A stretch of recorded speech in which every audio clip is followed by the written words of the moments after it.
2 world wars, more than 100 million lives lost, empires erased, borders redrawn, entire generations wiped out. Twice in the last century, humanity nearly destroyed itself. And today, the world feels tense again. The question is no longer just history. It's whether history is preparing to repeat itself. In 1914, Europe looked stable on the surface, but underneath, it was a powder keg. Nations were armed to the teeth. Military budgets were soaring.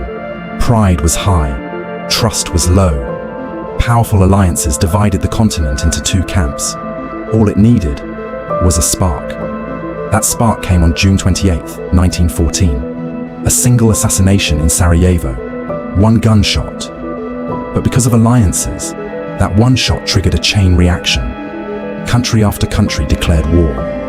What leaders thought would be a short conflict turned into 4 years of horror. Soldiers lived in muddy trenches. Machine guns cut down thousands in minutes. Poison gas drifted across battlefields. Entire towns disappeared.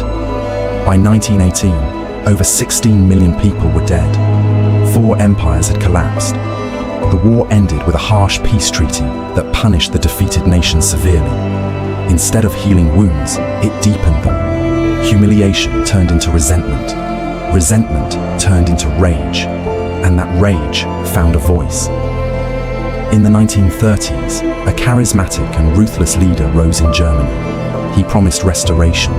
He promised revenge. He blamed others for his nation's suffering, and millions believed him. In 1939, Germany invaded its neighbor. Within days, Europe was at war again. But this war was different.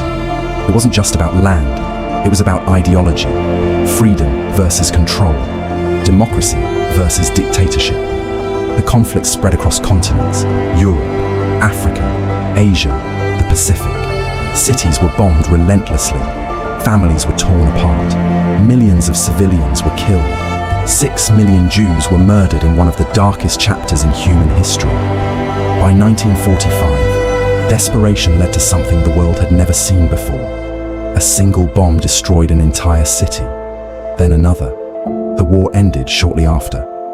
But humanity had crossed into the nuclear age. Over 70 million people died in World War II. It remains the deadliest conflict in history. After that devastation, the world did not return to peace. Instead, it split in 2. 2 superpowers emerged, each armed with thousands of nuclear weapons. For decades, they competed for influence across the globe. They built bigger bombs, faster missiles, more advanced weapons. The world lived under a shadow, the constant fear that one mistake could end civilization. It was called the Cold War. And although it never exploded into direct global conflict, the tension was real, very real. Today, the world once again feels divided. Major powers compete for dominance. Regional conflicts grow more intense.